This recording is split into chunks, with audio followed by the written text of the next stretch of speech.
Assalamualaikum warahmatullahi wabarakatuh. Perkenalkan, nama saya Dewi Ardianti Fortuna dan rekan saya. Saya Celia Saputri. Saya Salma Nurliza. Saya Muhammad Farunizar. Si Muhammad Afal Baru. Di sini kami akan mempresentasikan jaringan komputer chapter 17.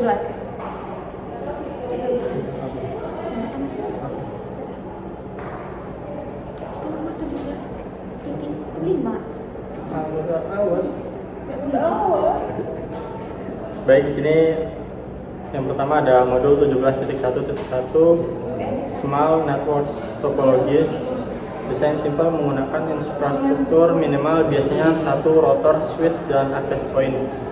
Dan ada satu jalur terhubung ke internet lewat satu koneksi WAN, kabel atau DSL. Kemudian 17.1.2 Device Selection for a Small Network. Kriteria pemilihan switch atau router didasarkan pada biaya kecepatan, jumlah port, dan modularitas. Kemudian ada fitur utama, harus mendukung keamanan, routing dasar, kemudian DHCP, NAT, dan QoS Quality of Service. Kemudian modul 17.1.3 IP Addressing for a Small Network. Skema terstruktur pembagian IP wajib direncanakan rapi untuk host, server, dan perangkat jaringan. Tujuannya untuk mempermudah pelacakan error, manajemen akses, dan dokumentasi. Kemudian modul 17.1.4 Redundancy in a Small Network. Ketersediaan tinggi mencegah jaringan mati total jika satu titik gagal. Kemudian ada solusinya, menyediakan jalur kabel cadangan atau perangkat ekstra untuk server atau internet. Selanjutnya 17.1.5 Traffic Management. Prioritas data, mengatur lalu lintas data berdasarkan tingkat kepentingannya. Kemudian ada fitur Quality of Service, memprioritaskan traffic sensitive delay seperti VoIP dan video di atas browser biasa. Dan selanjutnya modul 17.2.1 Common Application, aplikasi pengguna program yang langsung dipakai manusia seperti browser, email, dan layanan latar belakang, protokol internal yang memformat data aplikasi agar bisa dikirim.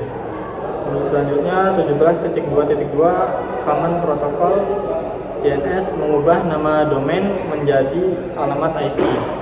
Kemudian ada DHCP, membagikan konfigurasi IP otomatis ke klien. Dan ada HTTP atau HTTPS, protokol untuk mengakses halaman web. Kemudian ada FTP, protokol untuk transfer file. Kemudian ada email, protokol untuk kirim atau terima pesan email. Selanjutnya modul 17.2.3 Voice and Video Application.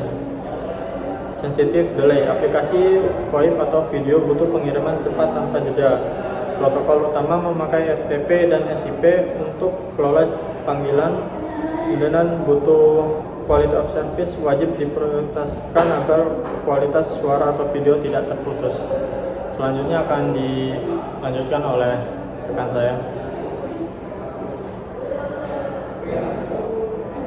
Selanjutnya di 17.3.1 yaitu ada Small Network Group.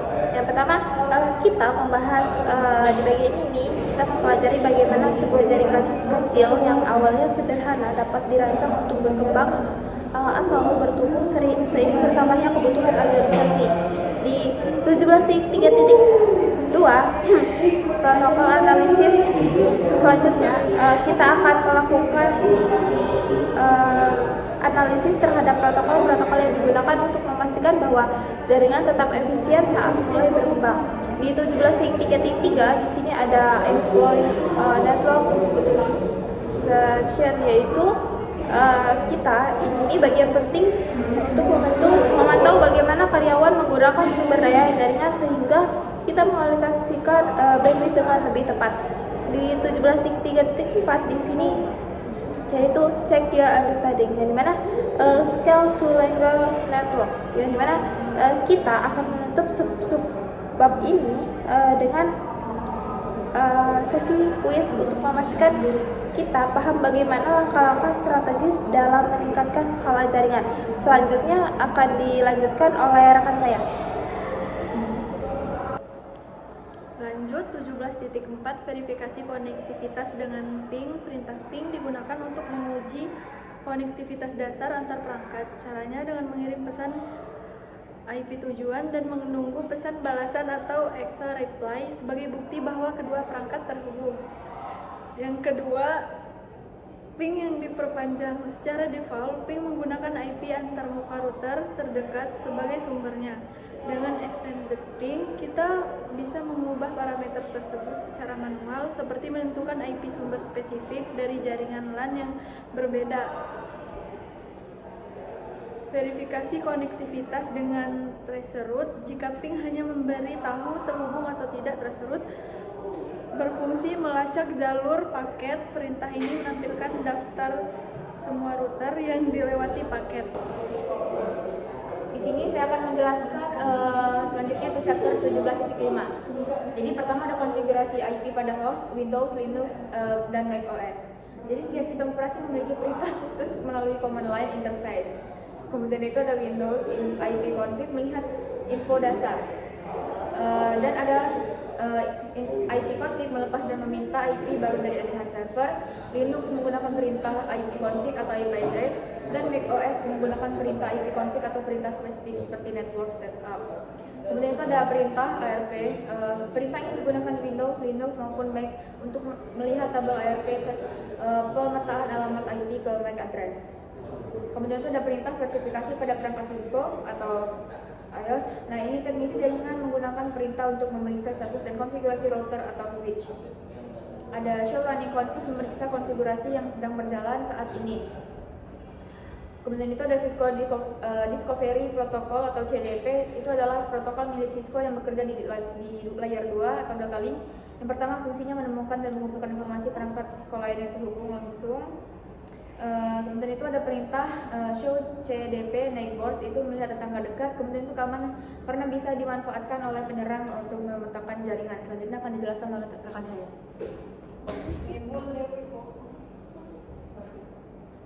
Pada 17.6 troubleshooting methodologies. Pada 17.6.1 basic troubleshooting approach.